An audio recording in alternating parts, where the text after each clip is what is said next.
Well, if you think making an escape room is so easy, how about you try? Great idea! Recently, I made 2 videos debunking bases, and I've made escape rooms in the past, so I kind of wanted to share the knowledge of how to make an escape room. Now, by no means am I an expert, but you don't have a video on Captain Sparkle's channel about your escape room, do you? In all seriousness, this is a joke and I just used for humor. Canadian did most of the work. But my point still stands. I'm going to tell you how to make an escape room. And perfect timing because I just got a new order in for one today. It's hard to tell you what you can and cannot do because escape rooms are so dynamic. Well, I can because I established my credibility already. But I feel like an important step is planning out your escape room ideas. If you don't have puzzles or things to put together, you're not going to be able to put it together at all. It's like making a puzzle full of blank pieces. You're not going to get anywhere far with that. And another misstep I see from a lot of creators is they just put features that they like, not something that'll work in an escape room. Like, don't get me wrong, a candle on a cake is a cool feature, but it's not really something that you can use.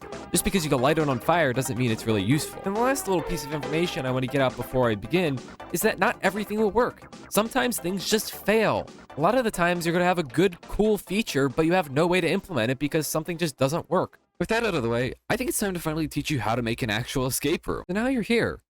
What do you want to do? So if you want to make an escape room, you got to pick out some fun mechanics.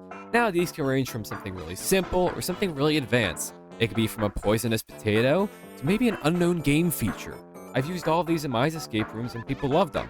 Now, it might not have been as intuitive as I wanted it, and that's another point, but it is a fun mechanic. However, it is your job as the escape room creator to make it intuitive as well. Otherwise, it may be frustrating.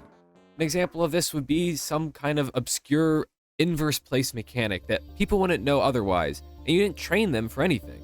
You're just putting it out in the random and hoping that they understand. A good way of progression for this may be making slow and steady progress. Maybe like placing a button on a slab to reach a block you couldn't reach before. Canadian has done this in a few of their videos. It's why I'm really afraid of them when it comes to any kind of escape room testing. They genuinely can escape out of anything I put them in. And another thing is just don't use red herrings or overwhelming people. These two go hand in hand because red herrings are just another way of overwhelming people. If you put a red herring in your escape room, you both A, risk having cheese in your escape room, which is another form of just unintended access to something, and you also make it unintuitive for a person as well. No, you don't need that pig there. That's just for looks, and the person doesn't really know what to do with it. Have a fun design you want to put on the wall? Make sure it makes sense. I put a creeper face on one of my escape rooms, and people didn't really understand what it meant and thought they had to do something with creepers. I've learned my mistake. Now, it can be said that you can have a little fun in your escape rooms. Sometimes doing this may result in confusion, so be careful with it. Now, this is an escape room, and I want to tell you how to actually build it. What to do, what not to do.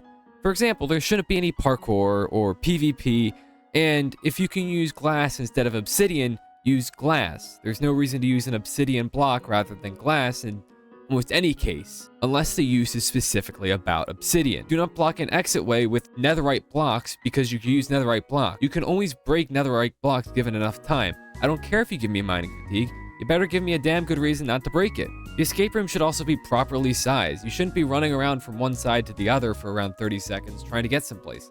Unless this is absolutely necessary for your escape room and you can't figure out another way to make it easier, then don't do it.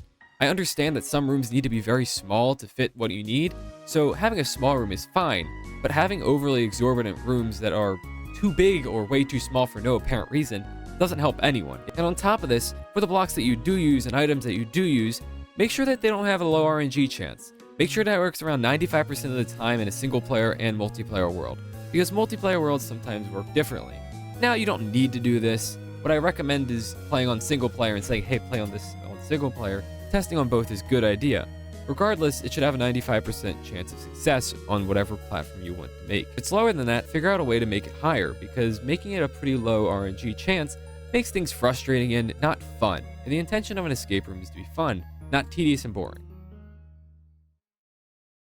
Another important thing that you should know is when making your escape room, in general, the puzzles is another part you should be focusing on. And a big thing I should highlight is that you should use vanilla Minecraft unless it's explained. If you're using commands or anything like that, it should be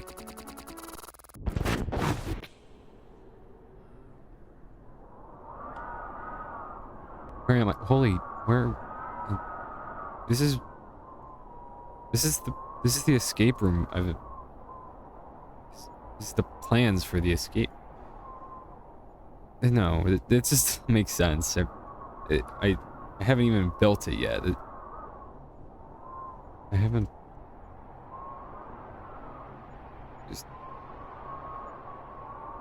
This is like an... Is this early? Is this just incomplete? Is it No, this is not... This can't be incomplete, I swear... What the...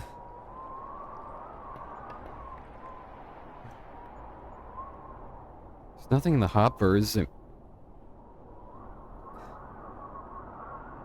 Gerard? What kind of name is Gerard? What... Okay, I don't know. I can't go down there. I'll get soft locked if I do. What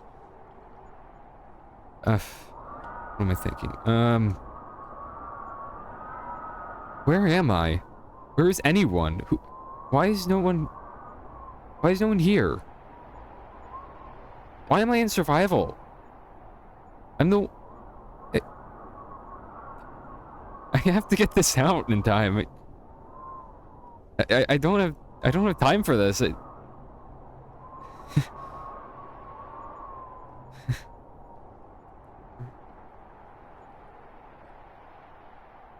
Jesus,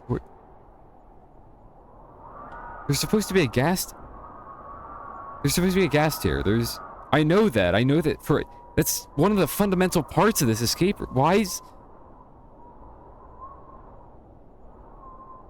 Who's been here? Where am I? Something's wrong. Something's wrong. I can't get those. I can't get any. I'm stuck. I can't do anything with a cow. I can't. Maybe I could damage jump. There's nothing. I can't do anything. I'm stuck. What the?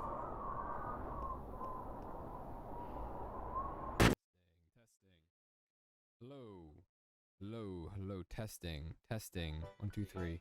Moving on to the final part of your escape room, I want to make sure you know some final fundamental features in Minecraft escape rooms. I don't have much alliteration. Make sure you use Minecraft in your escape room. And what I mean by this is that if you can make a puzzle in Minecraft and only Minecraft, then it's a good puzzle. But if you can convert it into any other game for whatever reason, then it's not really a good Minecraft puzzle. For example, you can have a multi-choice test in Minecraft, but is that really a Minecraft puzzle? No, it's just a multi-choice test put into Minecraft.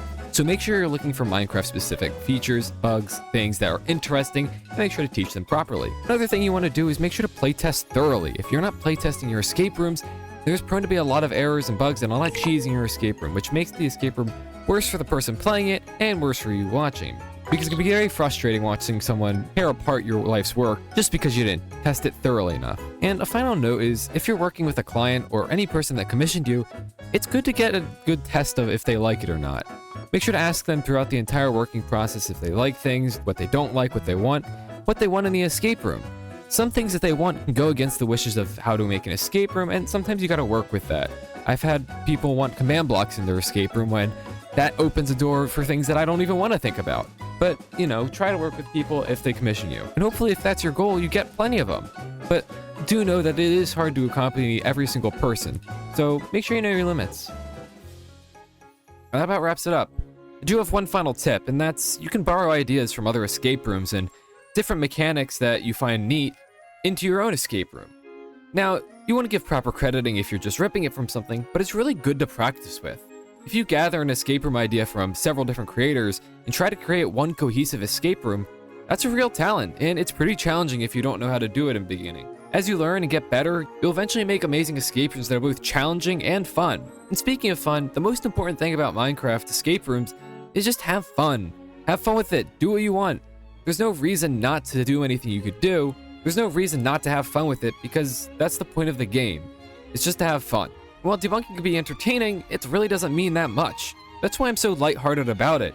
It's because I just want to have fun with people. Never take it too seriously. Everyone's gonna get debunked. Even I am. I had debunked myself. But remember, we're all friends in this community and we need to support each other. So I hope you learned a little something from this video, and I hope it was pretty informative.